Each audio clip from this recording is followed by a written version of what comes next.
Understood.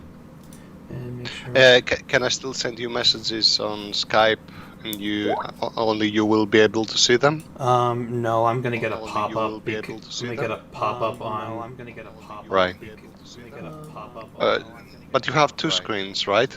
It comes up on my But screen you have two for. screens, right? It comes up Right. on my. Can I send you on Discord then? Sure. Anything? Okay. Just try to keep it on the second screen. Okay. Just try to keep it on the second screen. That's weird. I'm getting an echo from you this time around.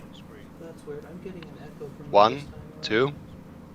No, like it's like I'm hearing the 2. feedback from something. No, it's like I'm hearing the feedback from something. Oh, I wonder if it's because I have the stream open. Never mind. I think I fixed it.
Waiting for about another 2 minutes, everyone. Just waiting to give people a chance to switch over from the presentations.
Hi everyone, I'm Brandon Johnson with Matrix Games. Today I'm joined by Dimitri from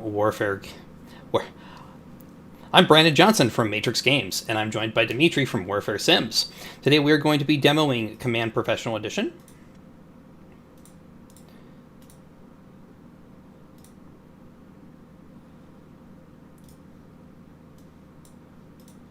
First, what is Command? Command is a tactical/operational simulation primarily dealing with air and naval operations with limited support for land operations. It encompasses both wartime and other than war peacetime operations. It's capable of representing actions from extremely low level, 1 versus 1, all the way to theater and even strategic scale.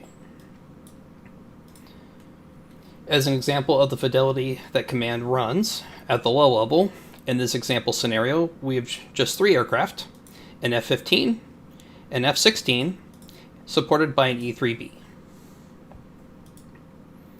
We are deliberate using older airframes and systems because when using modern systems and sensors, the kill chain can be significantly compressed.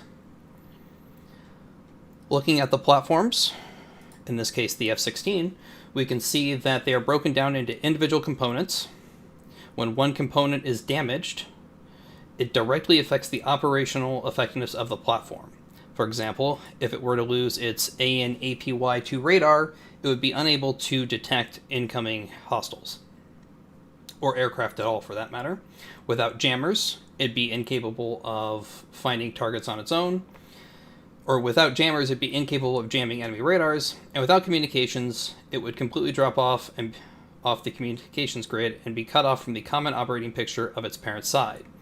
And obviously, without an engine, it would immediately crash. We can control aircraft manually, as I am doing here, by plotting a series of waypoints. In this, we can also manually activate radars and fire weapons. Obviously, in a larger scenario, having such micromanagement for each unit is impractical, in which case we employ a full-fledged mission editor. We can create missions of various types: strike and air intercepts, escorts, patrol, support, ferry, mining, mine clearing, and cargo operations. And then assign units to those missions and then customize their behavior.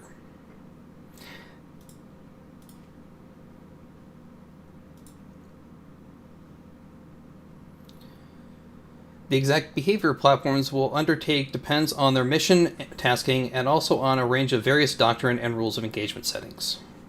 We can see here that there are several different settings that dictate their behavior, from rules of engagement, which determine under what circumstances aircraft are allowed to fire and not fire, to emissions control,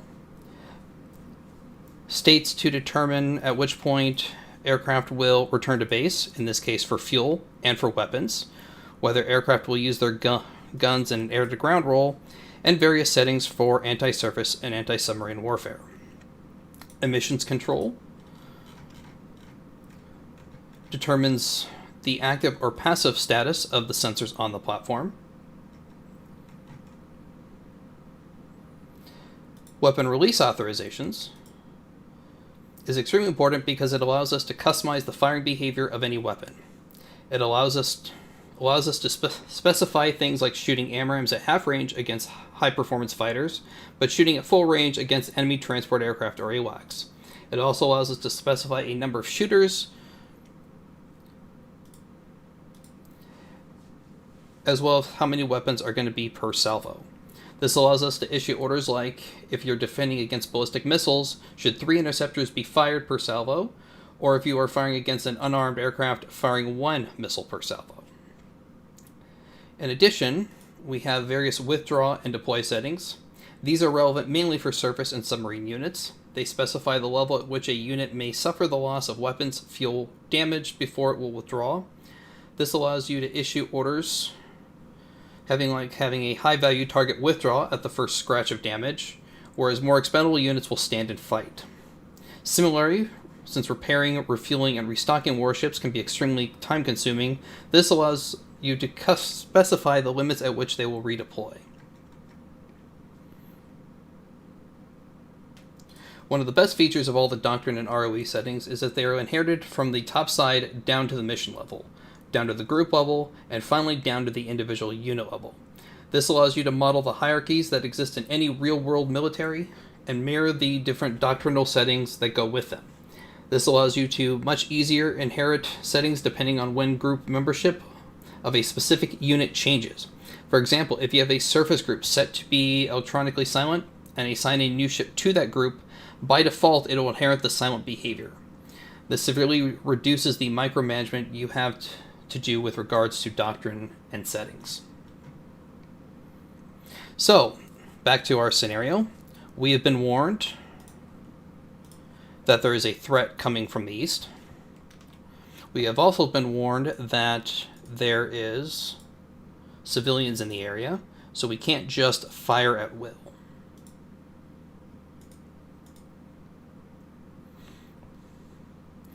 So running the scenario, we can see that the scenario can run at various different time acceleration settings. Whoa. Like that. You can see that we've already... That was an accident. You hover over the setting. That's the danger of running at a high-speed setting, is that if you hover over it, it will speed up to that time. So we're going to run it here at 1 second.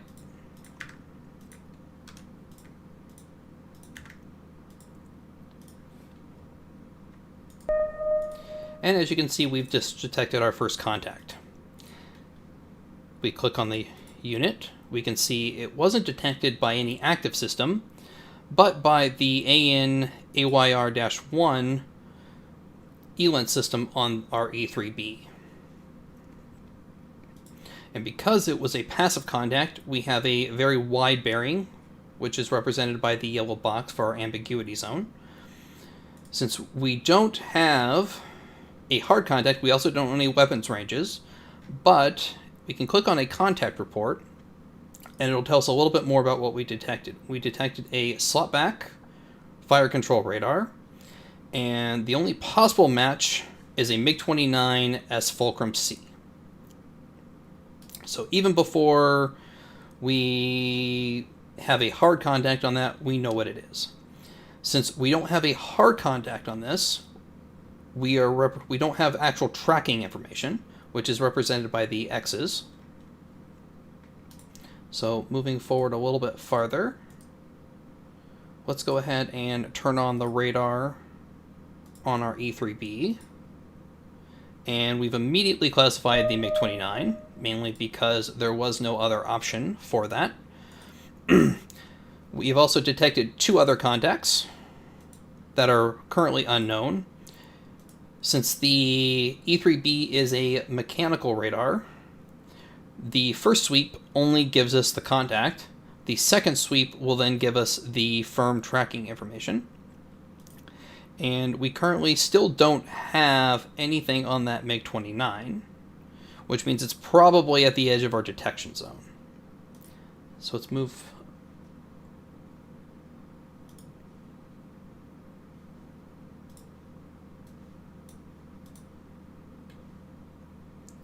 So now, as you can see, we got that second sweep from the E3B, so we now have tracking information. One target moving at 520 knots at 36,000 feet. The other moving at 480 knots at 36,000 feet. So both at the same altitude. You can see that we're slowly refining our contact on that MiG-29, as indicated by the ambiguity box getting smaller. We now have a pretty firm bearing versus what we originally had. We also now see a range ring, which is the worst case scenario that this aircraft can be armed with. For the MiG-29, that is the AA-10 Alma missile with a range of 45 nautical miles. So let's go ahead and order our aircraft to change course onto intercepts.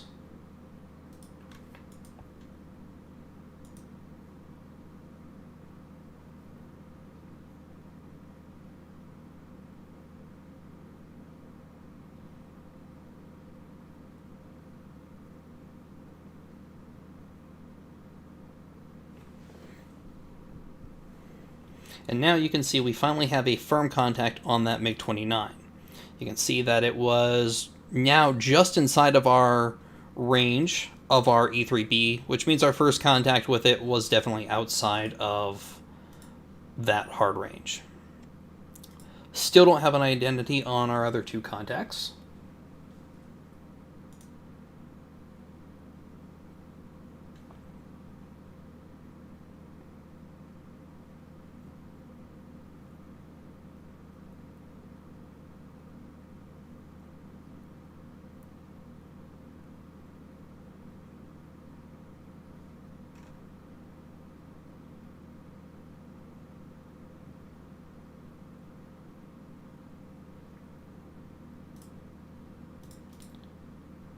Change the course of our F-15 here to put it more on an intercept course.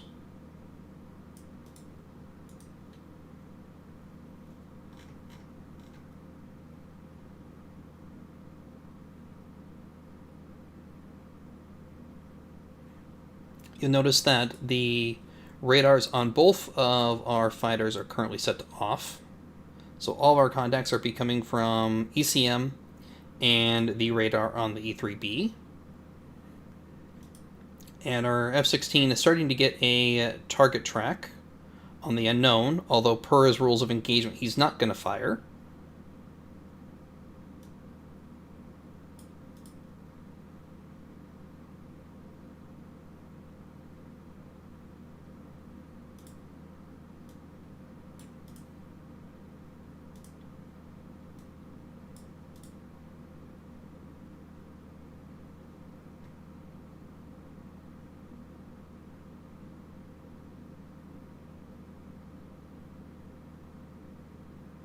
And we have identified the first contact, identified as a Boeing 747-200.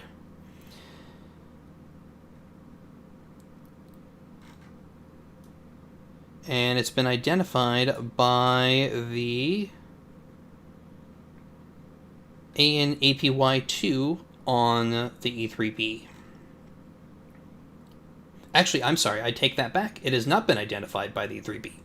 If you look over here in the message log, we can see that it was determined as neutral, classification by E3B Sentry, using the NCTR, which is the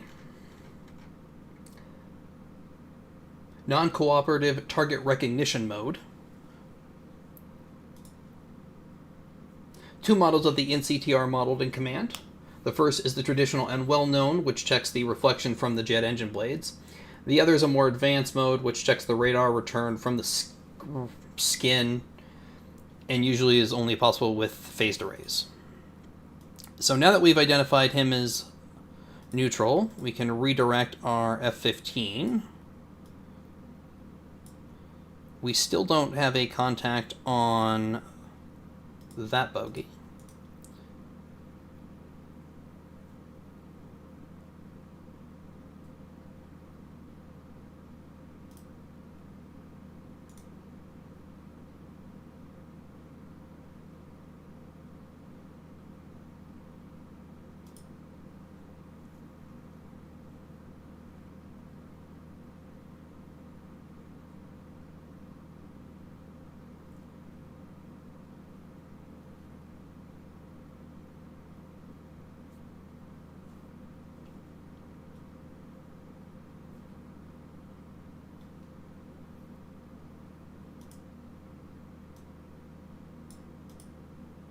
So we can see that the F-15 now has target tracks on both the MiG-29 and our unknown, and the F-16 is starting to get a contact and target track on the second bogey.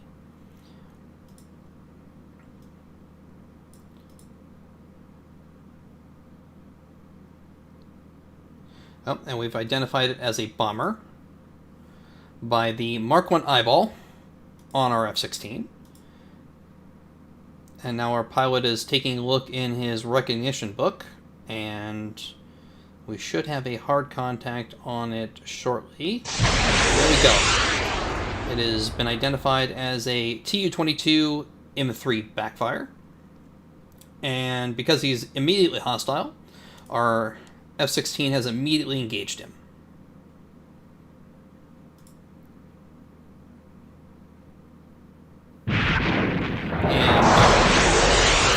Quick. So as you can see, we have a hit.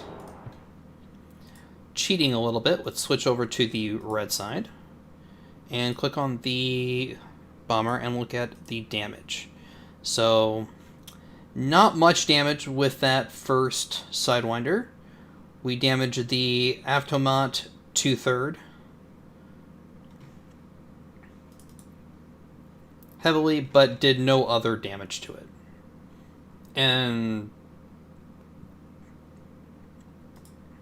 so switching back now.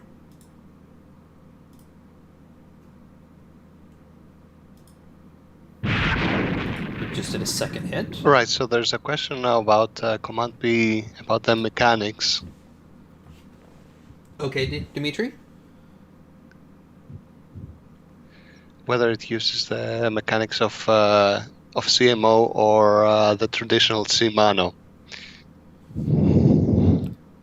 You want to go ahead and answer that one, or do you want me to answer it? Currently, Command P is based on traditional C-Mano, but with a lot of additions which are not even present in CMO. We are currently in the process of migrating Command P to the CMO code base.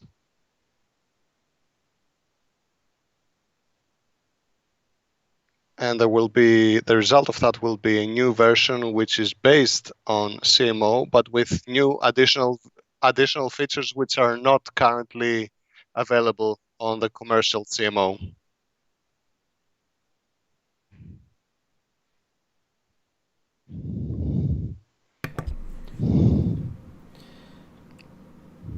So if we take a look back to our Tu-22, we can see over here in the weapons log that we did get another hit. This time we damaged its HF radio. We've also done some structural damage to it. Switching back to blue side. We're going to go ahead and give our F-16 orders to manually prosecute the target. And because he's within weapons range, our F-15 has already fired on the backfire, which has been destroyed, and it's crashed. So switching back, we can see that it has a fuel explosion and is disintegrating.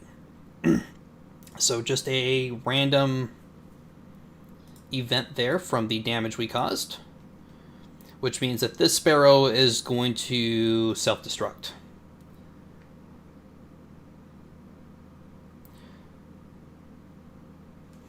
So we have a choice now. Do we send the F-16 in with its shorter range Sidewinders, or do we prosecute the target with the F-15?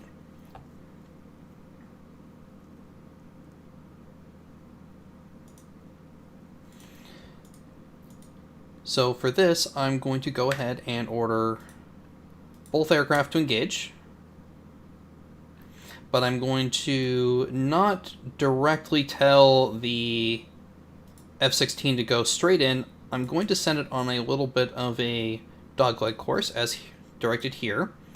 So he's not flying straight at the MiG-29 into his own weapons envelope.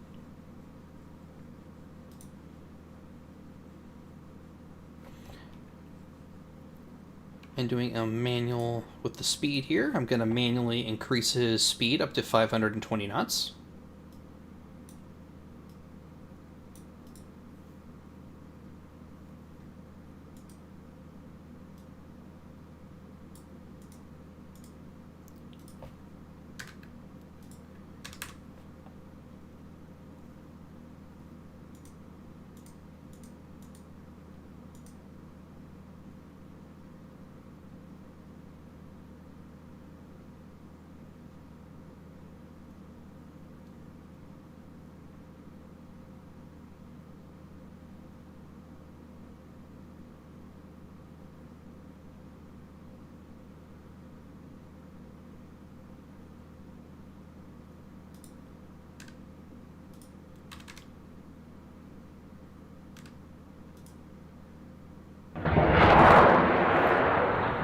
We now have a missile launch from the F-15, and you can see that he is cranking a little bit to keep the MiG-29 just at the edge of his radar, while also being able to guide the missiles in, but still try and at least maintain the intercept and the distance. Our F-16 is closing in from the side. And there the MiG-29 has seen the missiles, and he's fired a snapshot back at us. Our F-16 is going to begin maneuvering.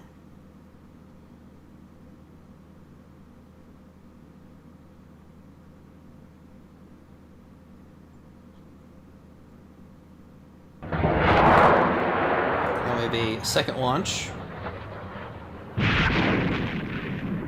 Oh, we have just lost our F-16.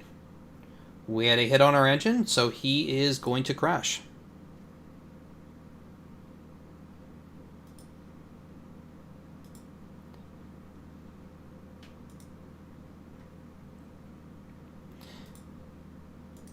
So I have another shot. Our last Sparrow missile now being fired against the MiG. He sees it now, he's turning.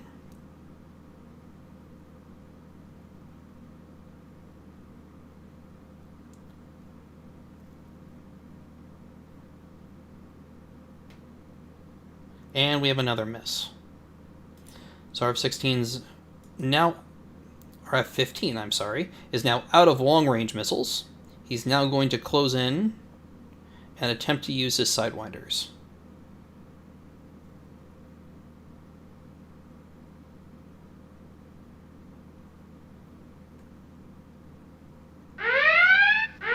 And he's fired at our F-15. Our F-15 is now going to dodge.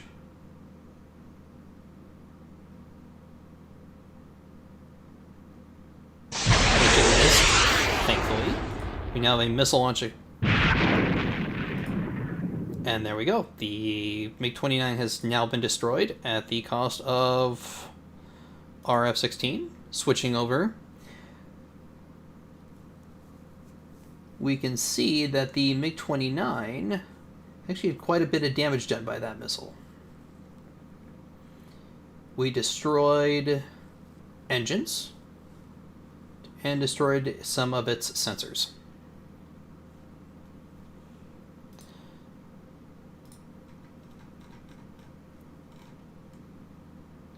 So now let's watch that replay in Tacview.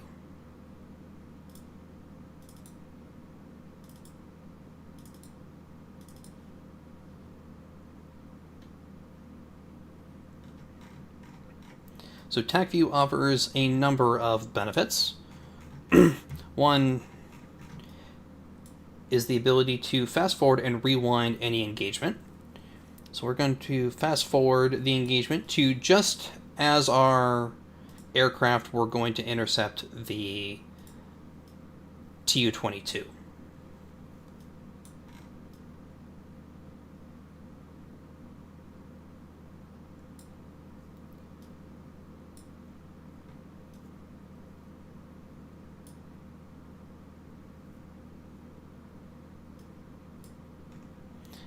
There we go. We have our first Sidewinder against the backfire.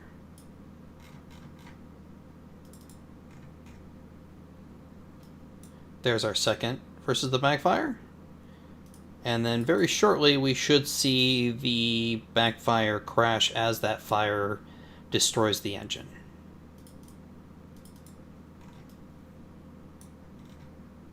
You can see our F-16 maneuvering to get a tail shot. And there we go. Our F-16 now begins to turn. Now let's go ahead and fast forward to the engagement between the F-16 and the MiG-29.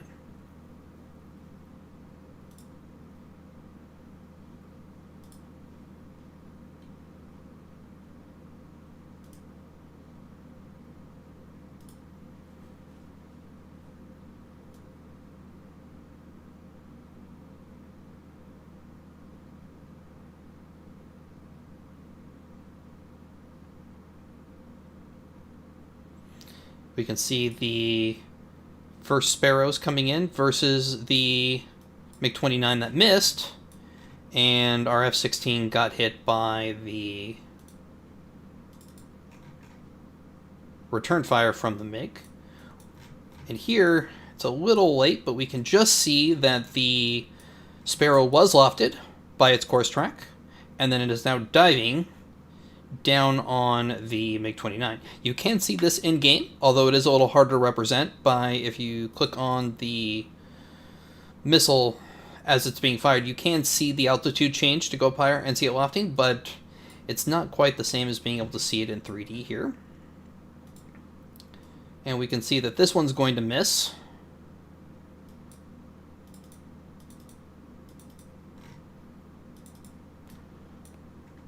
And we can see here comes our F-16. There's the AA-11 shot against it that missed. And there's the Sidewinder that killed the MiG-29.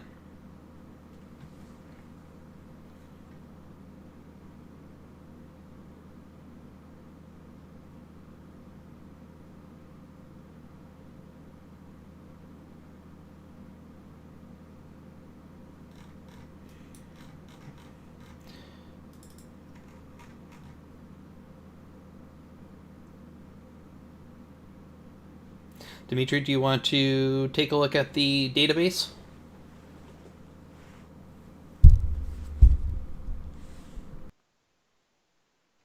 Absolutely.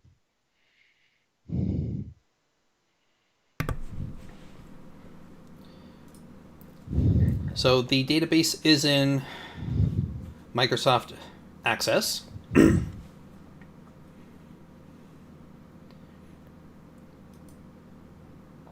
We can click on any of the various components, weapon systems, aircraft, ships, sensors, you name it, are in these main components. Going to aircraft, for example, we switch over to the list view, we can see a list of every single aircraft that is in the database 3000 as of version 485. If we want to filter this view, we can go ahead and let's find the, click on the right field. Let's search for the F-35. Scaling down the F-35, we can see every F-35. We've got the Australian, Canadian, Italian, Norwegian, Turkish. Let's find the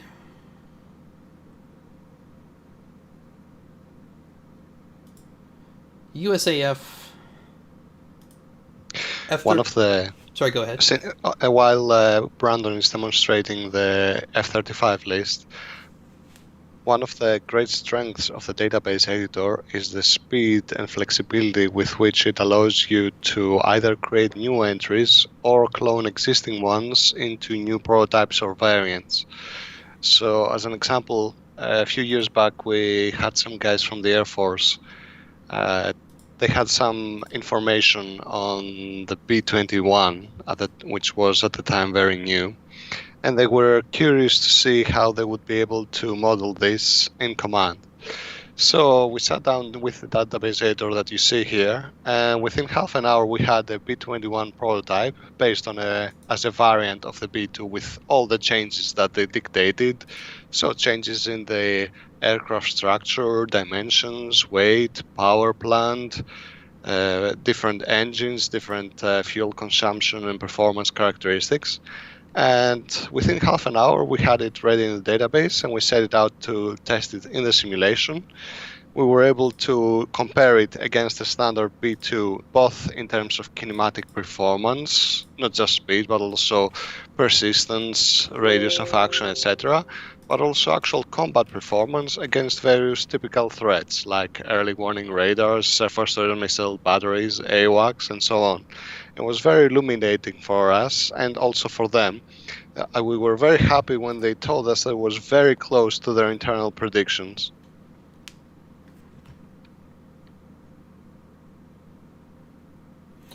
So if we click on the USAF F-35 from 2021, if we go to the actual unit page, we can see it's broken down into several sections. We have the general description up here at the top, from the aircraft length, width, the height, the number of crew, the agility, payload, empty weights. We have the farrier ranges. We also have the name for the country. So if we wanted to make this let's find an Icelandic F-35A armed with SDBs and JSOWs, it symbols that. Switch this. I guess it doesn't matter if I switch that back right now. We can see that this one has the SDB-2 and the JSOW, the Joint Strike Offensive Weapon, I believe. Over here to the left, we can see the signatures. So we can see the visual, infrared, and radar detection. We can also see any visual IR mods and radar mods. So if, for example, we wanted this to be a low-vis military aircraft, we could do that. And each of these applies a different effect inside the actual code portion of command. We can see that it has super cruise with frontal cooling, similar to the F-22. If we wanted to give this the heavily shielded exhaust on the B-22, we could switch over to that as well. And then we see here that it's got second generation medium shaping for the radar mod. We could also give this the first generation heavy shaping of the F-117 just by a couple of clicks. We can see some other of the different various codes below that. It's fly-by-wire. It's got night navigation, attack included. It's got an advanced bomb sight. It's got a helmet-mounted sight and display, and it has boom-capable refueling. It also has the one F-135 Pratt & Whitney 100 engine. Over here we see the sensors on it. So we see the infrared, the missile approach warning. We see the APG-81 ASA radar. We've got the offensive ECM on it. We have the ASQ-239 Barracuda ELINT ESM suite. And then we have the IRST and the laser designator. Below that we have the mounts that are inherent to this. These are separate from loadouts. So these are mounts are units that are, or not units, but are systems that are part of the aircraft itself. So we have the GAU-22 gun, and we have various decoy and countermeasure dispensers. And then below that, down here, we have the list of all of the loadouts capable on this F-35. And then below that, we have the comm section. If you click on each of these, we can see that the arcs of each of the weapons, or of the sensors and mounts, sorry. So if we click on the gun, we can see it's just strictly in front of the aircraft, whereas the countermeasures can be deployed in a 360-degree radius.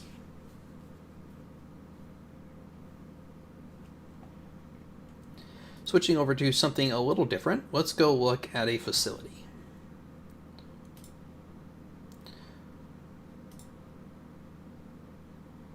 Again, we're going to filter, and let's find M1.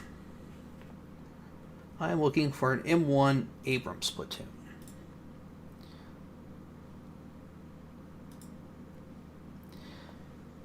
So a little different than the aircraft entry. We still have the signature panel. We still have the modifications to the signature panel. We lose the engine.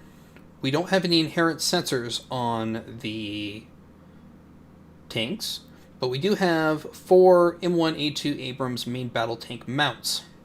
Now, by this checkbox here, we can see that each mount is its own aim point. This is the little number that would appear next to the icon. So in this case of the Abrams, it may be 4, or it would be 4, for each 4 mounts.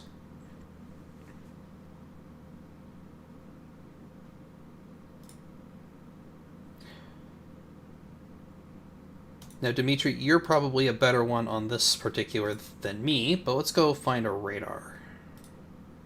Make sure I'm in the right field here.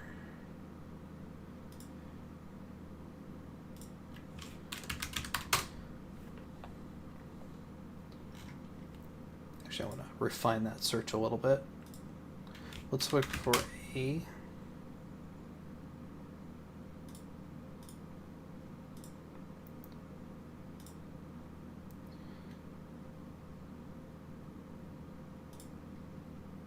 I'm looking for a TPS. There we go. Let's look at the TPS 73.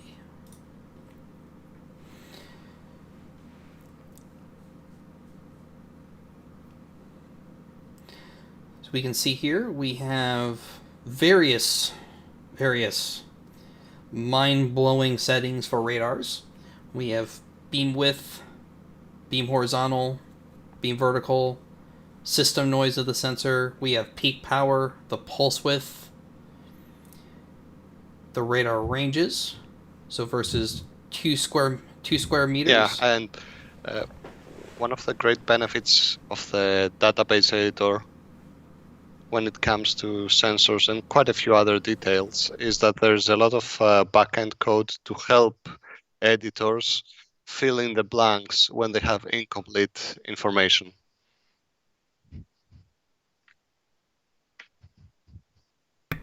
So, for example, for many radar sensors, often we have only the most basic characteristics at hand, like operating frequency bands, basic peak and main power levels, horizontal vertical beam width, system noise level, and the ability to sense a specific RCS target at a specific range.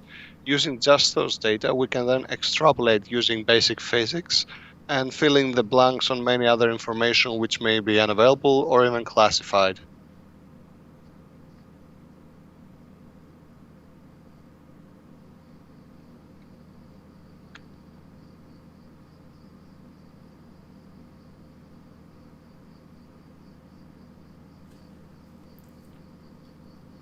Dimitri, we have a question. If there are any plans for the ability to target specific facility aim points?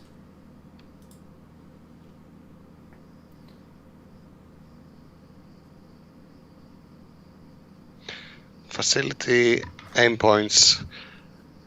There is a plan for that.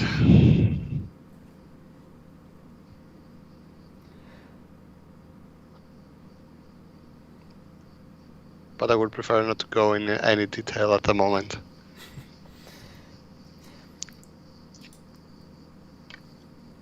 So, switching over to loadouts, as you can see, I have mine filtered. So, looking at B-52s, let's untoggle, and we can see every loadout for every aircraft that is in the DB3000. So let's look at the F-15C USAF loadout from 1984.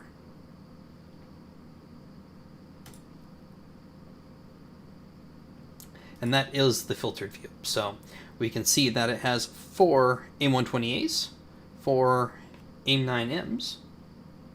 I think I actually have the wrong. I think the year on this is wrong. I don't think the 1984 loadout on the F-15C should have AMRAAMs. Let's find a different one. Let's look at the B-1B. So if we filter, we can actually find specific loadouts for specific aircraft. So again, if we type in B-1B here, this will list every B-1B loadout for all the B-1B models. So if we click on here, we can see that this one has 24 AGM-158 JASM ERs.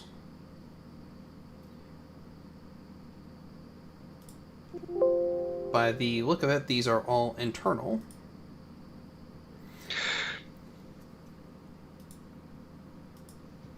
Brandon, can we do a quick example of a basic scenario editing session? Just throwing together some facilities and aircraft. Sure. Because I think many people don't realize how easy it is to put a basic scenario together. That is perfect. So I'm going to let's start at the main menu here. So if we do a create new blank scenario, I'm going to go to somewhere that I did for one of the pro streams, which is India and Pakistan. I'm going to turn on Bing Maps. First, we have to add a couple of sides. So I'm going to have India, Pakistan, switch over to India, and I just need a couple of... It's usually pretty easy to spot an airbase. I'm not going to be too specific here, though. We'll just use this airport right there. Let's do a single unit airbase for this. Let's just, for now, use a 10,000 foot runway. And let's add another one.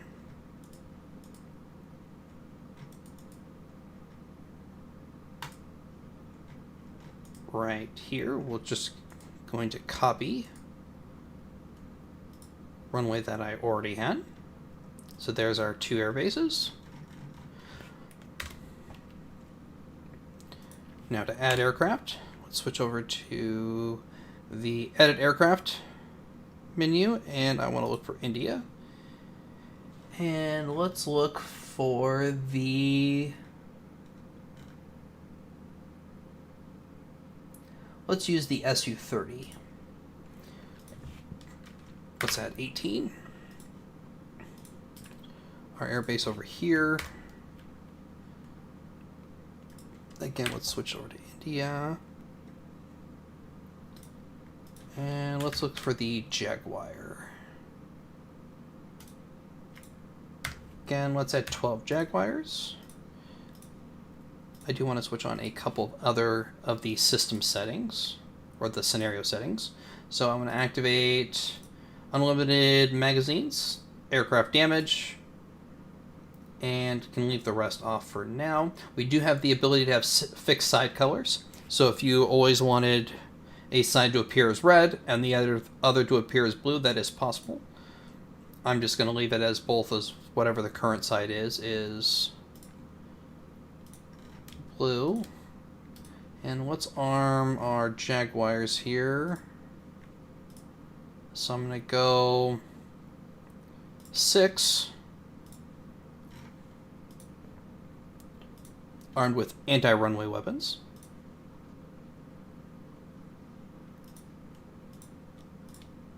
Let's do 4 with anti-runway weapons. We're going to assume that India here is going to be attacking a Pakistani airbase. So we'll have some... Those will do some cluster munitions for any tarmac spaces, and we will use some general purpose bombs. So we'll go with 4 Mark 13 1,000 pound general purpose bombs.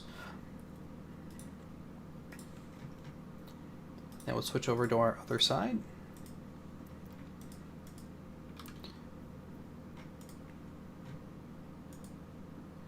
Let's find an airbase. Or I can just build one anywhere, but we're going to use Bing Maps.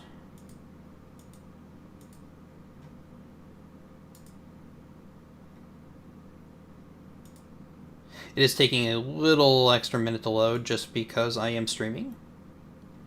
That's an airbase right there. That'll work perfect. So let's add a runway.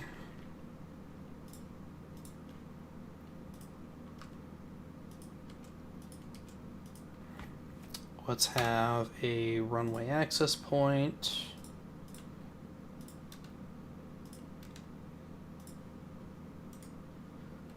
And add a couple more over here. We'll do some hard stands for tarmac. So 4 very large aircraft over here, 4 very large aircraft over here. And if we wanted to, we could go in and add each of these stands for open parking. We'll just use a large aircraft for now. So we have all these open parking. Actually, those are more like revetments, but I'm just going to stick with what I have.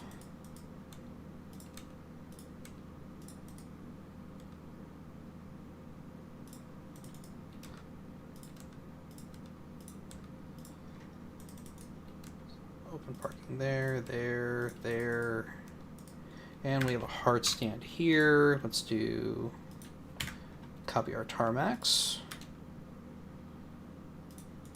There, and then we have some more, it looks like open parking up here to the north, or revetments.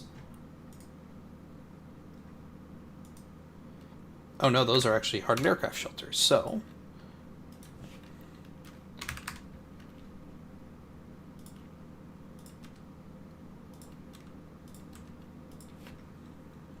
And there's a difference to each of these individual stands. If we look at the hardened aircraft shelter, we see that it does have reactive armor, which means it will require a penetrator to do real damage to it. And if we zoom in here, that looks like an ammo dump right there. It does, so let's add a couple of ammo shelters.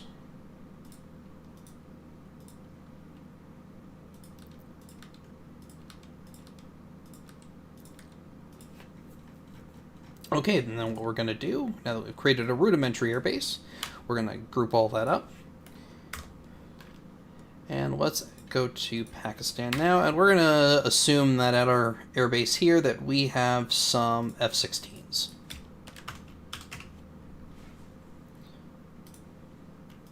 And let's just say they have 24.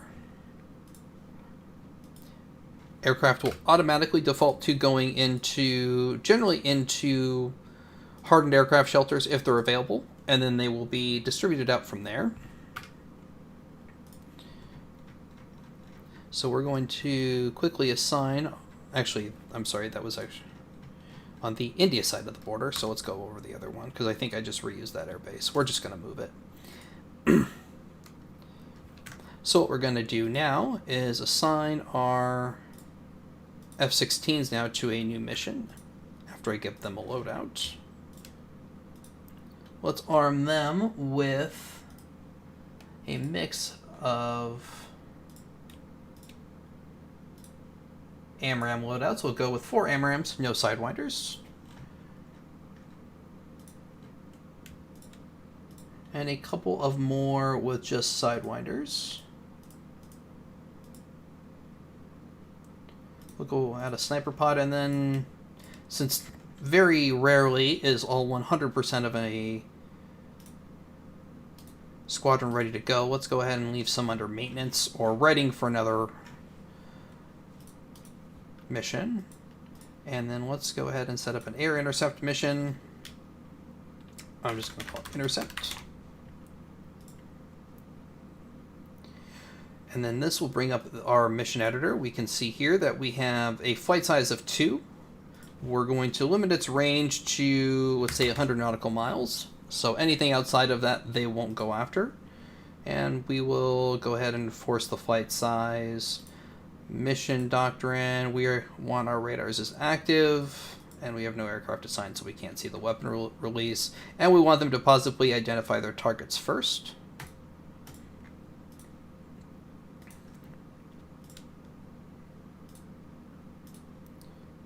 One other setting we should switch is the minimum number of aircraft to fly the mission, which we don't want there to be a minimum, but we don't want all of our aircraft taking off at once. We do want to hold some in reserve.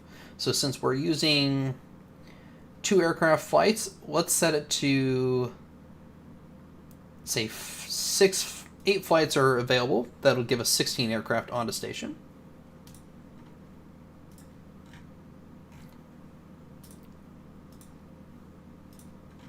Now if we go back into our edit sides, we want to change the posture.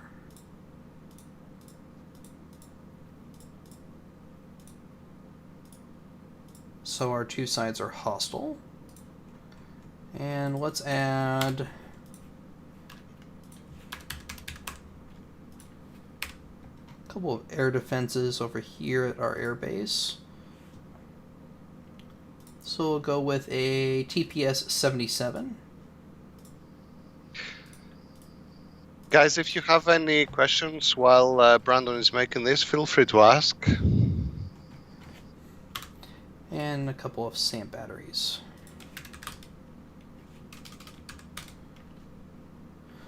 Let's add a short-range Crotal. Alright, so we have our airbase now with our F-16s. We have a couple of Crotal batteries, and then we have our radar for long-range surveillance. Now if we go back to our other side, let's go ahead and add a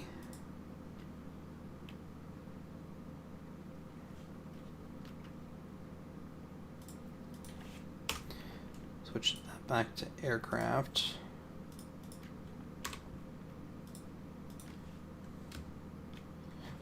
I want a A50 mainstay.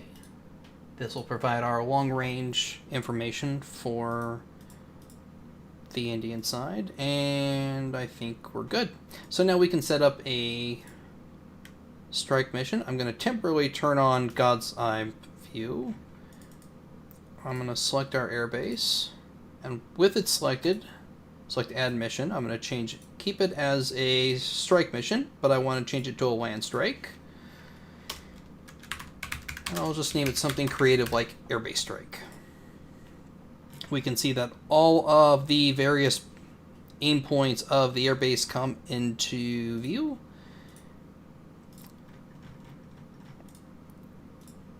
If we switch back to, we want to switch our ready time, so everything is ready to go now. We will assign all of our aircraft to the airbase strike. We will set up our Su-30s on a quick cap mission. So we'll set up a cap mission there.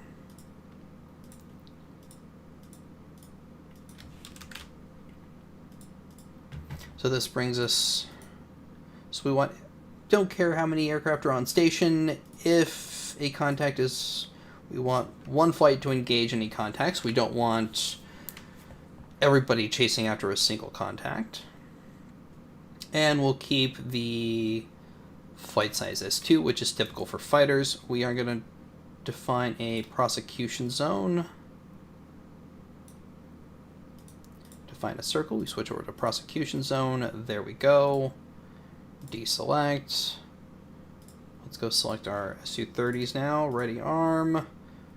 Let's just arm them all with standard cap loadouts of 4 AA-11s and 6 AA-12s. We'll assign them to our cap. And turn off God's Eye. Clear our message log. And with that, we are actually ready to start playing.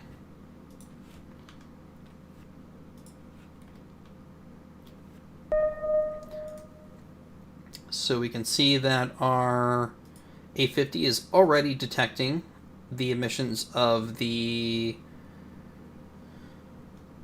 TPS-77 that we placed. We don't know the type.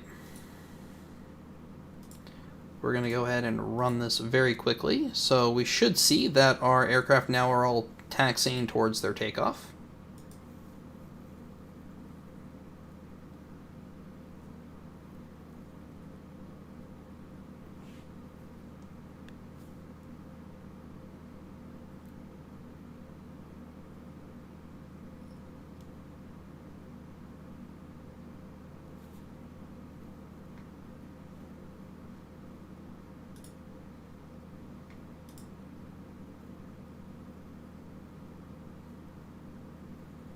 And because we only have one runway, it is going to take a minute for all of our aircraft to take off.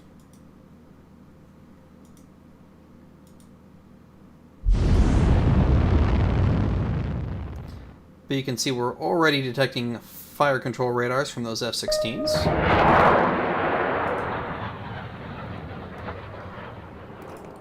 Now to keep this from getting too crazy, I'm going to leave my illumination vectors and targeting vectors just to selected units.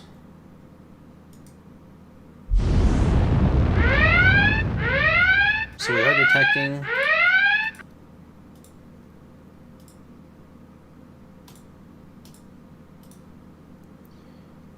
we did detect some incoming missiles, probably AMRAAMs.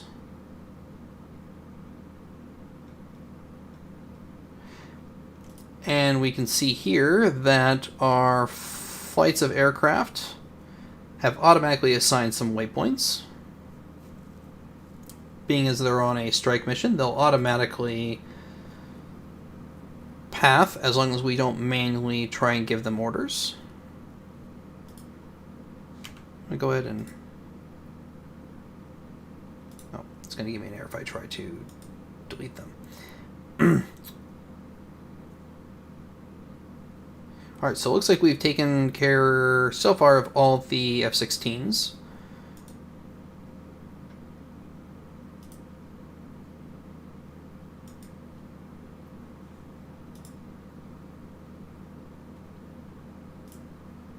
Then go turn off targeting vectors. And let's speed this up a little.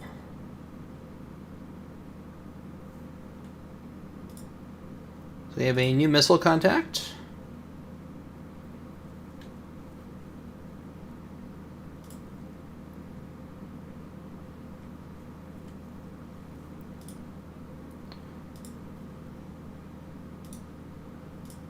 I'm going to turn off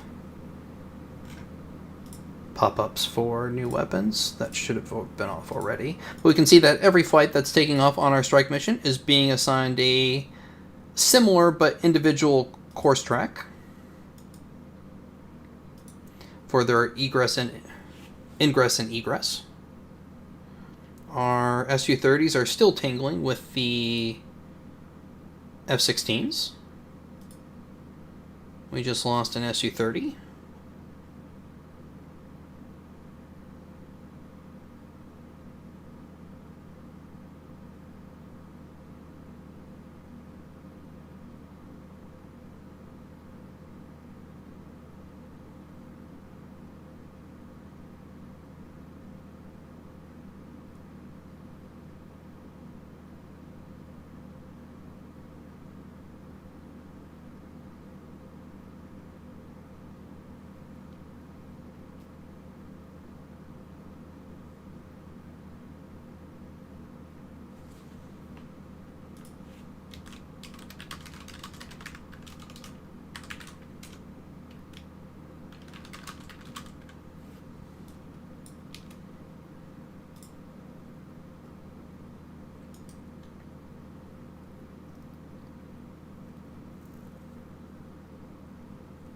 So we see here our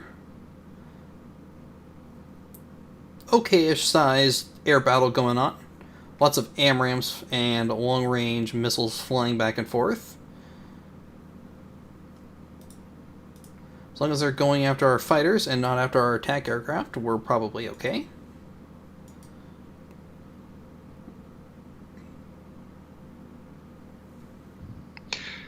Brandon, are we recording this in Tacview to demonstrate afterwards? We are recording this in Tacview.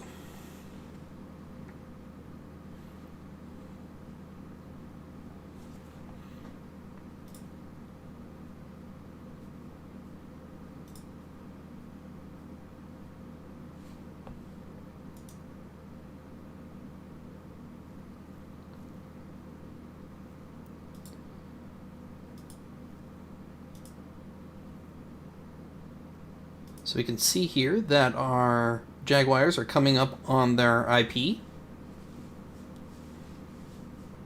They've already dropped down to 1,700 feet per their loadout settings.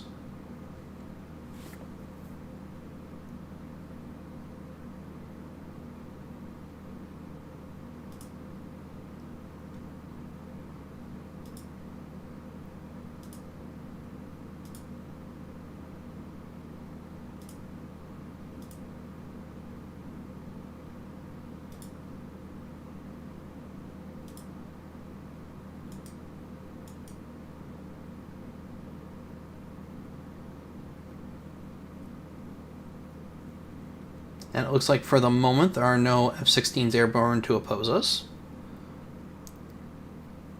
As long as our Jaguars are quick, they should be able to make short work of that runway. Let's make sure that... Now I did screw something up in my haste here. I should have actually have set up a separate mission for both the runway and for the strike against the rest of the facilities. I'm going to remove their other facilities and just leave the runways because this flight is armed just with BAP 100 anti-runway munitions.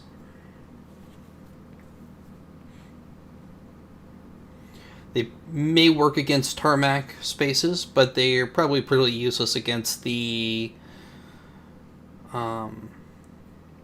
aircraft shelters. And the open parking spaces are too split far apart to really be useful. So we are getting Crotal batteries now firing. And you can see our aircraft are automatically dodging.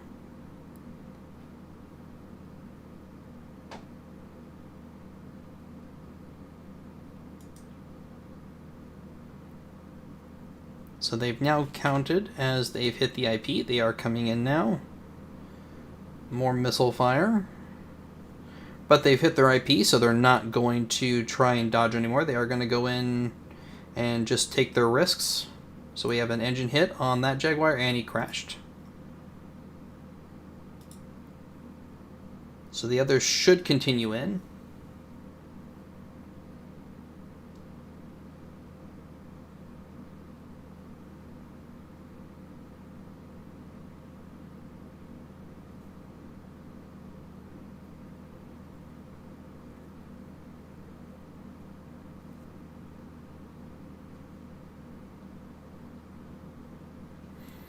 So what I'm going to do is I'm going to tell this group to stop dodging.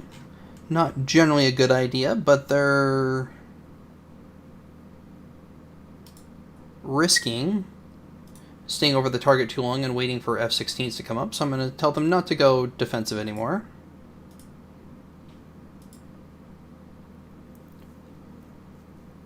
So they should go straight on in, ignoring the SAM fire.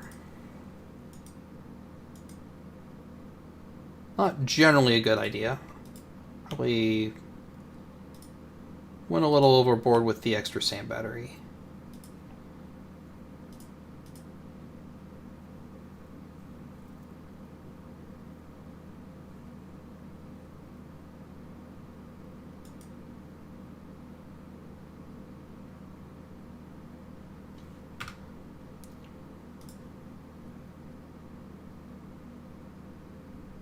And all of our Jaguars have actually been destroyed. So we have second flight coming in now.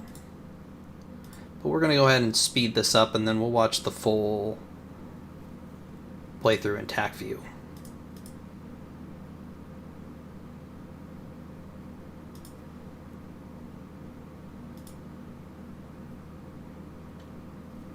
Rest of our aircraft coming in are armed just with general purpose bombs.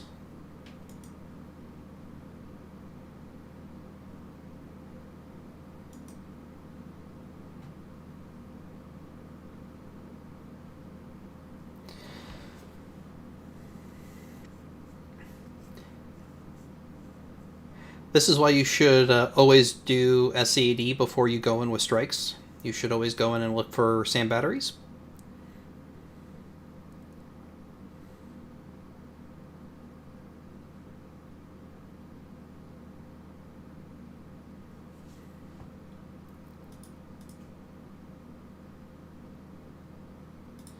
Alright, so we see that we're still being torn up by those sand batteries. Probably went a little bit overboard having 3 Quartels.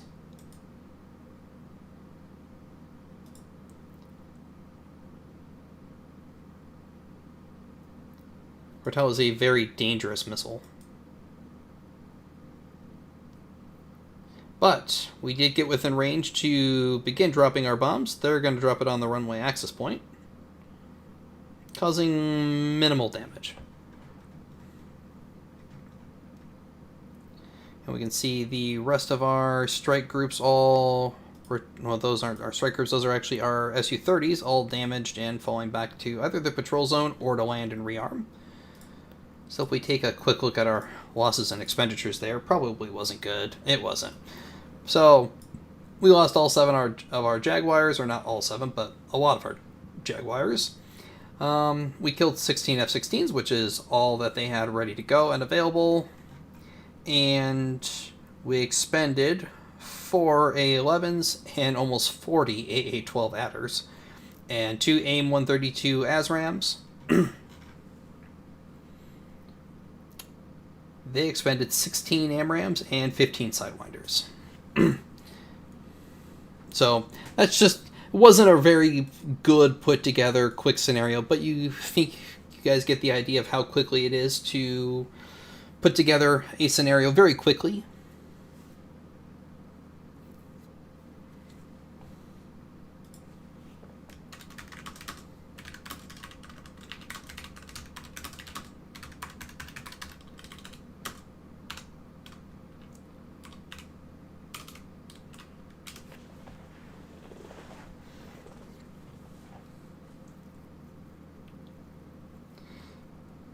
Dimitri, anything else that you would like to cover? I think we can watch the major points of the engagement on Tacview and then wrap things up. Unless someone has a few questions, we're here to answer anything that you may be curious about.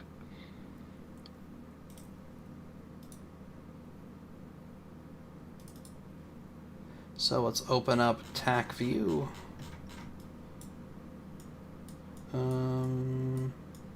That's not what it should have done.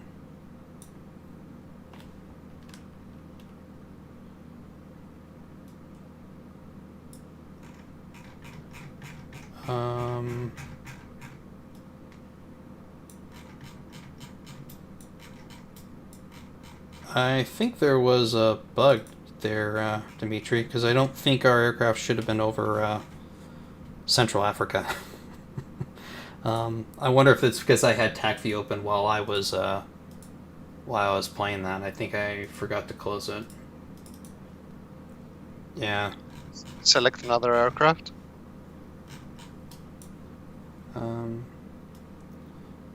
So if we run it forward, we can see our aircraft are like strewn all over the place. I think this happened because I had the file open that it was trying to write to. Alright, but I think the later fight was actually appended to the end of the file, so if you continue forward, it should show the eventual engagements. Oh, there we go. I'm sorry. So if we go ahead and play now...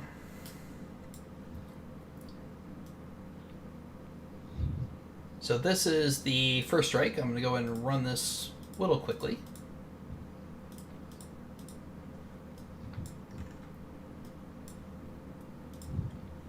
So we can see the absolute madhouse that was.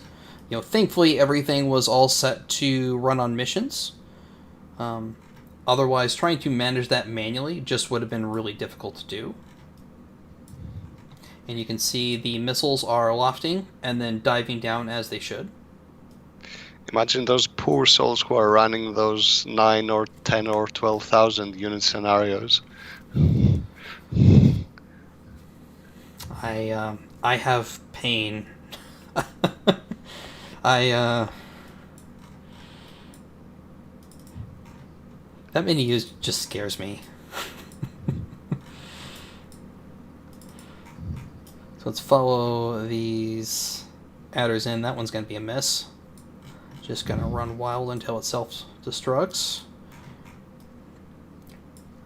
No Jaguar model in Tacview, unfortunately, so we just get the polygon, but we can see the Crotal batteries,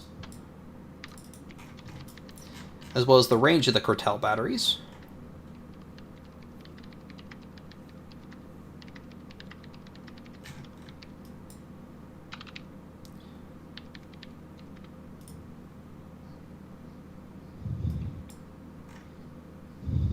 It's really weird to see them just kind of like warping in like that.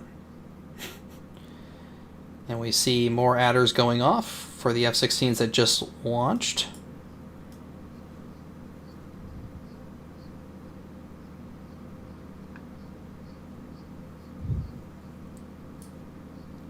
There's our strike on the airfield. And that was the end of the engagement.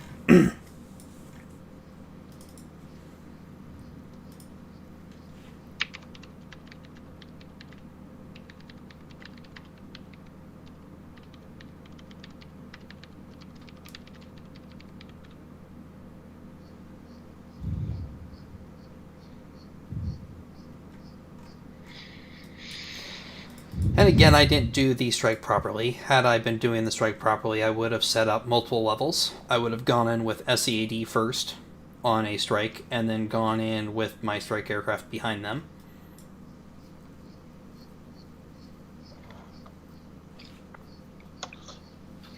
Still, this is a good example of trying iteratively different strategies or tactics, trying different combinations of hardware and procedures, and seeing what works and what doesn't.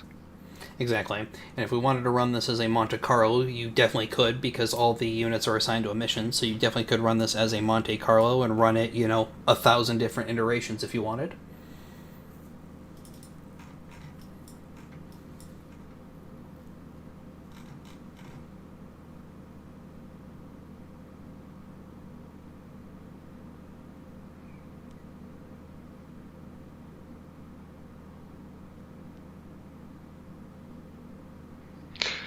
Right, I think we can call it at this point, unless someone has any more specific questions. And Ian's right, we did focus mainly on air in this demo, but it covers naval in just as much detail as it covers the air.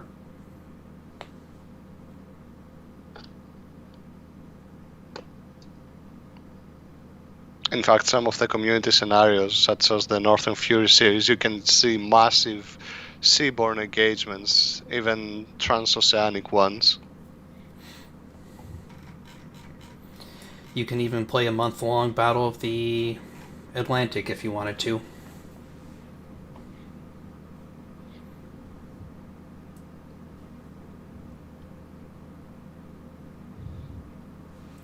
Yep, last chance for questions before Dimitri falls asleep.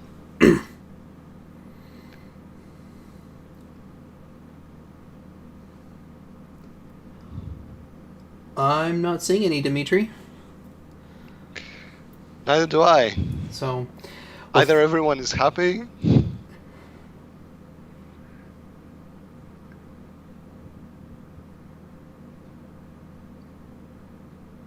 Everybody looks like they're happy. Alright guys, thanks everyone for being present. We hope you enjoyed this. and we'll have plenty more opportunities to show off different aspects of Command Pro and the other professional titles on offer from Matrix Games LLC.